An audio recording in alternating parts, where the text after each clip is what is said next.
राजस्थान की शिक्षा में बढ़ते कदम RK Assembly SA2 जिसका द्वितीय आकलन होने वाला है 15, 16 और 18 जनवरी 2024 को। उसके लिए एक पेपर है कक्षा 6 की हिंदी का। इस पेपर को आपको अच्छे से तैयार करना है ताकि आपको इसको देख के पता चलेगा कि आपका जो पेपर है वो किस प्रकार का आने वाला है।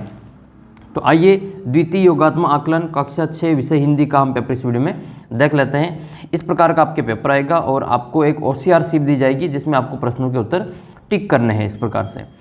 और आपका पेपर हो जाए तो अपना पेपर इस व्हाट्सएप नंबर पे भेज सकते हैं 75 68 35 00 69। इसके अलावा आपको जो मॉडल पेपर वगैरह हैं वो आपको ऐप के ऊपर मिल जाएंगे, ऐप को डाउनलोड कर लेना। ऐप का लिंक वीडियो के नीचे डिस्क्रिप्शन बॉक्स में दे रखा है। साथ ही कक्षा 6 का जो व्हाट्सएप ग्रुप है उसको भी ज्वाइन कर लेना, उसका भी लिंक वीडियो के नीचे डिस्क्रिप्शन बॉक्स में दे रखा है। ऐसा आपको पेपर मिलेगा जहाँ पर आपको अपना नाम लिखना है सबसे पहले और फिर आपको यहाँ पर अपने रोल नंबर लिखने हैं। तो सबसे पहला प्रश्न आपके सामने है कि मेरे पिता के माता मेरी क्या लगती हैं। मेरे पिताजी की माता मेरी क्या लगती हैं। ऐसे प्रश्न जब भी आए रिलेशन वाले, इन प्रश्नों को आपको अपने खुद के ऊपर लेके करना है। जैसे मैं पूछता हूँ कि मेरे यानी कि आपके पिताजी के माता आपकी क्या लगती हैं, तो आपके पिताजी की माता आपकी क्या लगेगी, दादी लगेगी। इसका उत्तर क्या हो जाएगा, दादी हो जाएगा। इस प्रकार से आपको उसका उत्तर कर देना है दादी। इसी में आपको मैं ये पूछता हूँ कि आपके पिताजी की जो बहन है वो आपकी क्या लगती हैं, कमेंट करके बताना है। आपके पापा की बहन आपके क्या लगती हैं, कमेंट करके बताना है। फिर दिए गए गद्यांश को पढ़ करके प्रश्न संख्या 2 से 4 तक के उत्तर लिखना है। इसमें एक गद्यांश दे रखा है, इसको पढ़ करके उत्तर देने हैं। एक बंदर बहुत शरारती था, वह लोगों के घरों में जाकर उद्यम मचाता था। किसी के बर्तन उठा लाता था तो किसी का मुंह नोच लेता था। एक दिन उसने गर्म पानी से भरा बर्तन उठाया। जैसे ही उसने बर्तन उठाया गर्म पानी उसके ऊपर गिर गया। वह दर्द से चिल्लाता हुआ वहाँ से भाग गया। इस प्रकार की लाइनें दे रखी है, गद्यांश दे रखा है, इसको पढ़ करके कुछ प्रश्नों के उत्तर देने हैं। जैसे इसका पहला प्रश्न है रेखांकित शब्द का विलोम शब्द क्या होगा। इसमें रेखांकित शब्द ये वाला है, अंडरलाइन कर रखा है शब्द को, भरा हुआ जो बोल्ड कलर में दिख रहा है ये। तो भरा हुआ का आपको विलोम बताना है, तो भरा हुआ का क्या हो जाएगा, खाली हो जाएगा। भरा हुआ का खाली हो जाएगा, तो इसका उत्तर हो जाएगा आपके हल ये खाली, फर्स्ट वाला ऑप्शन इसमें सही हो जाएगा। आपको एक तो दिन का विलोम बताना है। दिन का विलोम क्या होगा, एक आपको बताना है अमीर का विलोम क्या होगा। इन दोनों का विलोम शब्द आपको कमेंट करके बताना है। तीसरा प्रश्न है बंदर कैसा था। तो अगर आपने ध्यान से पढ़ा है तो पहली लाइन में इसका उत्तर है बंदर बहुत शरारती था। तो उत्तर क्या हो जाएगा, आज्ञाकारी नहीं, कायर नहीं, दयालु नहीं, शरारती। तो आपका ऑप्शन नंबर सी इसका करेक्ट आंसर होगा। गद्यांश में पानी का विशेषण क्या है। विशेषण क्या होता है, जो शब्द संज्ञा या सर्वनाम की विशेषता बताते हैं उसको हम विशेषण कहते हैं। जैसे काली गाय, काली गाय, तो इसमें गाय की विशेषता कि वो क्या है, ये जो काली शब्द है इस गाय की विशेषता बता रहा है। तो ऐसा ही आपको पानी के लिए कौन सा विशेषण काम में आया है, पानी कैसा था, पानी गर्म था, तो गर्म था पानी, इसका उत्तर हो जाएगा। तो विशेषण क्या हो जाएगा, गर्म हो जाएगा। पानी का विशेषण कैसा है, गर्म है। पानी कैसा है, तो गर्म है। अगला प्रश्न है श्याम की पुस्तक मोहन के पास है, वाक्य में कितने संज्ञा शब्द हैं। तो पहले तो आपको देख लेना है कि संज्ञा क्या होती है। संज्ञा किसी व्यक्ति, वस्तु, स्थान, गुण, भेद के नाम को संज्ञा कहते हैं। तो संज्ञा इसमें कौन कौन सा नाम है, एक तो श्याम नाम है, एक पुस्तक है, एक मोहन है। तो इसमें 3 संज्ञा के शब्द हैं, 2 तो आपके व्यक्तिवाचक है और एक आपके जातिवाचक है। तो 3 इसका उत्तर हो जाएगा। देखो चैनल को अभी से सब्सक्राइब कर लेना। आपके आने वाले जितने भी पेपर हैं उन सभी के मॉडल पेपर वगैरह जो इंपॉर्टेंट क्वेश्चन पेपर है वो आपको यहाँ पे सॉल्व करवाए जाएंगे। इसके लिए अभी से आप चैनल को सब्सक्राइब कर लेना। अगर आपको अर्धवार्षिक परीक्षा में और वार्षिक परीक्षा के लिए बहुत अच्छे नंबर लाने हैं तो आप इस चैनल को सब्सक्राइब करके रखना। मैं आपके इंपॉर्टेंट क्वेश्चन पेपर वगैरह यहाँ पे बताता रहूँगा।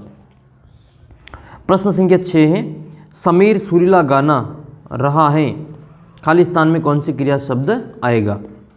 तो गाने के लिए क्रिया क्या होगी, गाने को गाया जाता है, तो इसमें आएगा गा रहा है। तो ये गा वाला उत्तर सही हो जाएगा, ब वाला ऑप्शन। समीर क्या कर रहा है, सुरीला गाना गा रहा है। खाना होता तो खा रहा होता, जाना होता तो जा रहा होता, ठीक है, आना होता तो आ रहा होता। अगला प्रश्न 7वां, मछली का बहुवचन मछलियां हैं, मछली का बहुवचन मछलियाँ हैं और यह स्त्रीलिंग है। यह स्त्रीलिंग है। मछली का बहुवचन मछलियाँ हैं और यह स्त्रीलिंग है। तो मछली का बहुवचन मछलियाँ ही होता है, ठीक है, और यह स्त्रीलिंग भी है। तो इसमें दोनों ही सही है। तो वचन और लिंग दोनों ही सही है। वचन और लिंग दोनों ही सही आपके ब वाला ऑप्शन, डी वाला ऑप्शन में दे रखा है।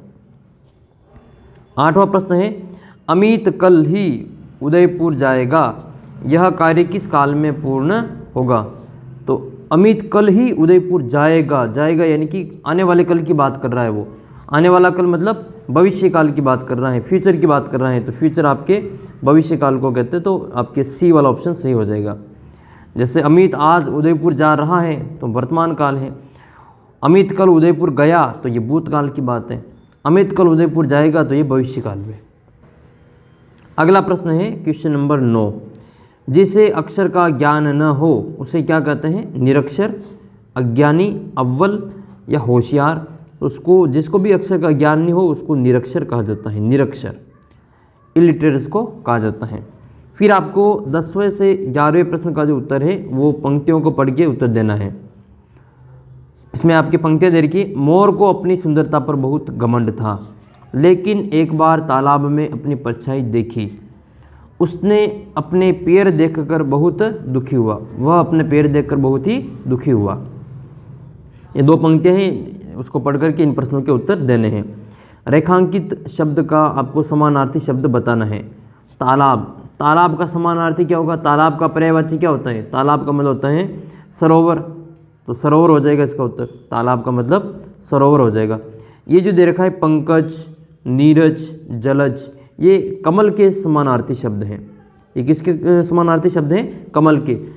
पानी का जो पर्यायवाची होता है उसके अगर ज लगा दिया जाए, ठीक है, जल, नीर, ठीक है, तो इन सभी के जो ज लगा देंगे तो वो कमल के पर्यायवाची बन जाते हैं। तो ये कमल के पर्यायवाची हैं पंकज, नीरज, जलज, जबकि समानार्थी शब्द तालाब का क्या हो जाएगा? सरोवर होगा। अगला प्रश्न है, मोर को अपनी सुंदरता पर था, मोर को अपनी सुंदरता पर क्या था? बहुत घमंड था। तो इसका उत्तर हम पर देंगे गर्व नहीं, अभिमान नहीं, निराशा नहीं, घमंड हो जाएगा इसका उत्तर ब वाला ऑप्शन बी। मेरा विद्यालय रेलवे स्टेशन पास है, इसमें क्या आएगा रिक्त स्थान में? की पास आएगा, का पास आएगा, को पास आएगा या के पास आएगा? मेरा विद्यालय रेलवे स्टेशन के पास है, तो इसमें आपके भर देना है के। तो आपके सी वाला उत्तर सही हो जाएगा। 13वें प्रश्न में ये बालिका क्या काम कर रही वो आपको बताना है। ये बालिका रस्सी कूद रही है, आपको दिखाई दे रहा होगा ये बालिका रस्सी कूद रही है। तो क्या होगा? दौड़ना, ये दौड़ रही है, नाचना, ये नाच रही है, भागना, ये भाग रही है, या कूदना। तो रस्सी को कूदा जाता है तो इसका उत्तर क्या हो जाएगा? कूदना हो जाएगा। अगला प्रश्न फिर आपके 14-15 क्वेश्चन, 2 क्वेश्चन है, इनको पंक्तियों को पढ़ के उत्तर देना है। किसी जंगल में एक खरगोश और कछुआ रहते थे। खरगोश की चाल तेज थी और कछुए की चाल जो थी वो धीमी थी। खरगोश को अपनी चाल पर घमंड था, उसने कछुए को दौड़ लगाने की चुनौती दी। दोनों की दौड़ शुरू हुई, उससे में खरगोश आगे निकल गया और कछुआ पीछे रह गया। खरगोश किसी पेड़ की छाया में सो जाता है तो उसे नींद आ जाती है, लेकिन कछुआ अपनी चाल से मंजिल तक पहुंच जाता है और दौड़ में जीत जाता है। शिक्षा क्या मिलती है? अपने आप पर घमंड नहीं करना चाहिए, निरंतर मेहनत करते रहना चाहिए। इसमें खरगोश को किस पर घमंड था? तो खरगोश को अपनी चाल पर घमंड था। खरगोश को अपनी चाल पर घमंड था, ये इसका उत्तर हो जाएगा। खरगोश को अपनी चाल पर घमंड था, तो ये चाल उत्तर हो जाएगा। नेक्स्ट, इस कहानी से क्या शिक्षा मिलती है? इस कहानी से हमें ये शिक्षा मिलती है कि अपने आप पर घमंड नहीं करना चाहिए। अपने आप पर घमंड नहीं करना चाहिए।